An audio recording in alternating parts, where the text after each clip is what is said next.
ప్రెగ్నెన్సీలో every mother ఖచ్చితంగా తెలుసుకోవాల్సిన 5 red flags. Hi, I'm doctor Hemasri, gynaecologist, Wanaparthy. Number 1, vaginal bleeding. ప్రెగ్నెన్సీలో చిన్న స్పాటింగ్ అయినా బ్లీడింగ్ అయినా ఖచ్చితంగా డాక్టర్ని కలవాలి. నెంబర్ 2, బేబీ మూమెంట్స్ తగ్గడం. 28 వీక్స్ తర్వాత బేబీ మూమెంట్స్ అనేవి రెగ్యులర్గా ఉండాలి. ఒకవేళ మీకు రోజులో 10 కంటే తక్కువ అనిపించినా ఏదైనా స్వీట్ తిని వాటర్ తాగిన తర్వాత చూడండి, అప్పటికి కూడా మూమెంట్స్ అనేవి నార్మల్ కాకపోతే వెంటనే డాక్టర్ని కలవాలి. నెంబర్ 3, వాటర్ లీక్ అవ్వడం అనమాట.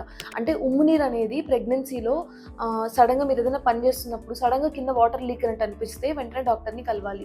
నెంబర్ 4, సడన్గా హెడేక్ రావడం లేదా బ్లరింగ్ ఆఫ్ విజన్ అవ్వడం. ఇది హై బీపీ వల్ల ఉండొచ్చు.